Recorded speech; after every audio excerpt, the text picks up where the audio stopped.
নমস্কার বন্ধুরা, Mina kitchen home রেসিপিতে আপনাদেরকে সকলকে স্বাগত জানাই। আশা করি আপনারা ভালোই আছেন, আমিও ভালো আছি। নতুন রান্নার রেসিপি নিয়ে আপনাদের কাছে চলে এসেছি। রেসিপির নাম হচ্ছে এঁচোড়ের পরোটা। দেখুন কিভাবে এঁচোড়ের পরোটা বানাবো, আপনারা অবশ্যই দেখবেন। তো এখানে এঁচোড়টা ভালো করে কেটে ধুয়ে রেখে দিয়েছি। হলুদ দিয়ে আমি এটা প্রেসারের মধ্যে দিয়ে দেবো। এঁচোড়টাকে ভালো করে সেদ্ধ করে নেবো। চলুন তাহলে এঁচোড়টা প্রেসারের মধ্যে আমি দিয়ে দিই। এঁচোড়টা প্রেসারের মধ্যে আমি দিয়ে দিয়েছি, আর এখানে গ্যাসটাও চালু করে দিয়েছি। পরিমাণ মতন আমি জলটা দিয়ে দিলাম। এঁচোড়টা ভালোভাবে সেদ্ধ হবে। নুন দিয়ে দিলাম।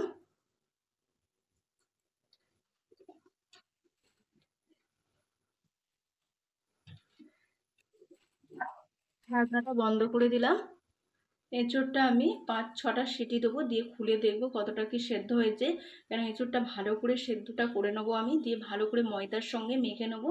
ঠান্ডা হলে তারপর আমি ময়দার সঙ্গে মাখবো। চলুন ততক্ষণ এঁচোড়টা সেদ্ধ হোক, তারপরে আমি ফিরে আসছি। এখানে এঁচোড়টা সেদ্ধ হয়ে গেছে, আমি এবারে গ্যাসটা অফ করে দিলাম। ঠান্ডা হলে তারপর আমি খুলে দেখবো কতটা কি কিরম কি সেদ্ধটা হয়েছে। এঁচোড়টা আমি একটা জায়গার মধ্যে ঢেলে নিয়েছি। এঁচোড়টা ভালো করে আমি ঠান্ডা করে নেবো, তারপরে মাখবো। দেখুন এখন গরম আছে এঁচোড়টা, হাত দেওয়া যাচ্ছে না একদমই। এখানে আমি ময়দা নিয়ে নিয়েছি। ময়দার মধ্যে আমি সাদা তেল দিয়ে দিলাম। এঁচোড়ে নুন দেওয়াই আছে, আমি অল্প করে নুন দিলাম। দিয়ে ভালো করে আমি এটা মেখে নেবো।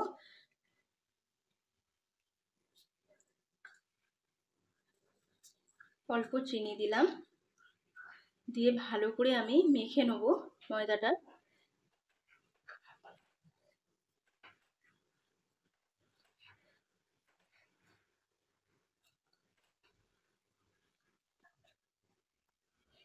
এখানে এঁচোড়টা ঠান্ডা হয়ে গেছে, আমি ভালো করে এবারে এঁচোড়টাকে মেখে নেবো।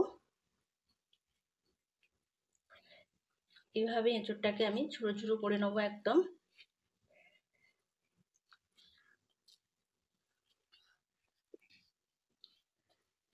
এঁচোড়টা আমি ভালো করে মিক্স করে নিয়েছি একদম। এবারে আমি ময়দার সঙ্গে এঁচোড়টা দিয়ে দিলাম।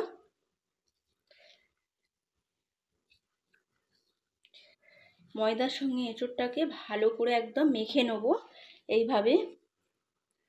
সামান্য জলও লাগবে, আমি গরম জলটা আগে থেকে করে রেখে দিয়েছিলাম বাটিতে। মেখে আপনাদেরকে আমি দেখাবো।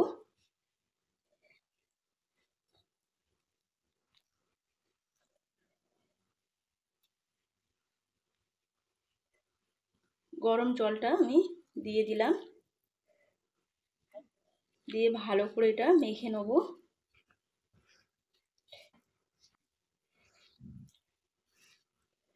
একবারে পুরোপুরি মেখে নিয়ে তারপর আপনাদেরকে আমি দেখাবো।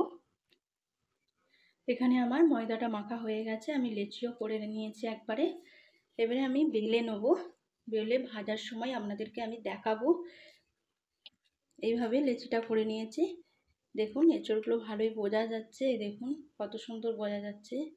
এই দেখুন, দেখুন এইভাবে আমি গোল গোল করে সব বেলে নিয়েছি পরোটার জন্য। দেখুন এঁচড়টা পুরো বোঝা যাচ্ছে একদম ভালোভাবে। তো এখানে গ্যাসটা চালু করে দিয়েছি, কড়াটাও বসিয়ে দিয়েছি, তাওয়া বসিয়ে দিয়েছি, দিয়ে এখানে তেলও দিয়ে দিয়েছি। তেলটা গরম হয়ে গেছে।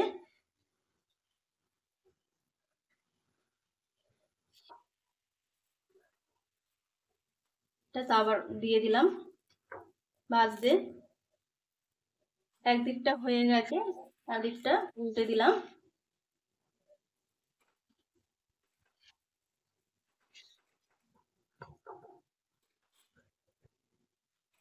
এটা ভাজা হয়ে গেছে, আমি এবারে তুলে নেব।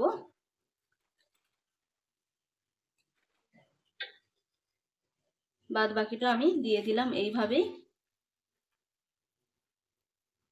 তেল দিয়ে দিলাম।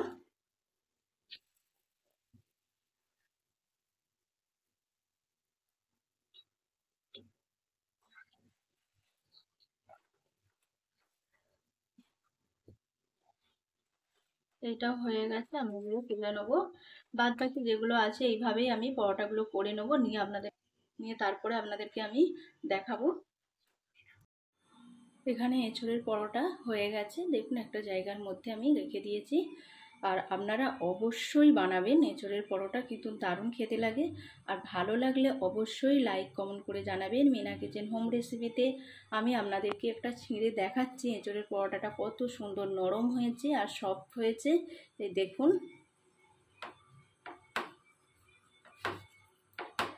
এই দেখুন কত সুন্দর হয়েছে একদম এঁচোড়ের পরোটা।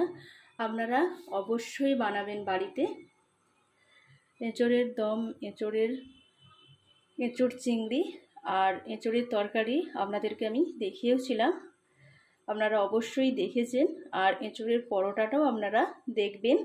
তো ভালো লাগলে অবশ্যই লাইক কমেন্ট করে জানাবেন মিনা কিচেন হোম রেসিপিতে। আজ এই পর্যন্তই। ভালো থাকবেন, সুস্থ থাকবেন, সাবধানে থাকবেন।